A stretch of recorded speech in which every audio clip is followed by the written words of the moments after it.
తమ్ముళ్ళు కరెంటు ఛార్జీలు పెరిగాయా లేదా? ఎన్నిసార్లు పెంచారు? ఏ ముఖ్యమంత్రి అయినా పెంచాడా అని మిమ్మల్ని అడుగుతున్నా. ఎన్నికల ముందేం చెప్పాడు మీకు?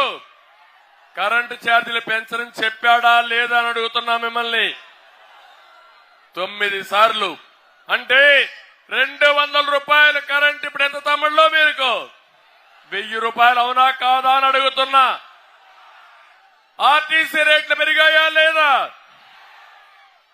పెట్రోల్ డీజిల్ పెరిగిందా లేదా?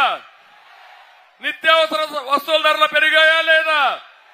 తమ్ముళ్ళు మద్యం ధర, మా తమ్ముళ్ళు కొంతమంది మద్యం బాబులు ఇప్పుడే ఉంటారు, ఇక్కడే ఉంటారు.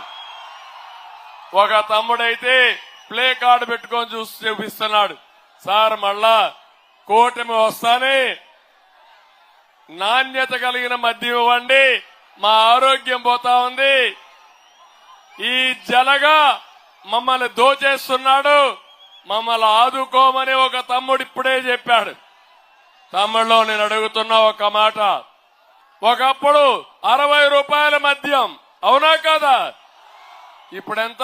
Quarter bottle 200. 200 అంటే చూపేయండి, చేయలు 2000 చూపేయండి అందరూ. 200. ఆ 140 రూపాయలు ఎవరికి పోతున్నాయి? జగన్మోహన్ రెడ్డికి అవునా కాదా అని మిమ్మల్ని అడుగుతున్నా. అంటే ఎక్కడ అన్యాయం నాకైతే అర్థం కాలేదు. నాసి రకం మద్యం, బాధ్యత లేని ముఖ్యమంత్రి, పేదవాళ్ళని చితగా కొట్టే విధానం, మీ ఆరోగ్యాన్ని పూర్తిగా నాశనం చేసి మా ఆడబిడ్డల మంగళసూత్రాలు తెంపేసిన దుర్మార్గుడు ఈ జగన్మోహన్ రెడ్డి, జలగని చెప్పి మీకు తెలియజేస్తున్నా.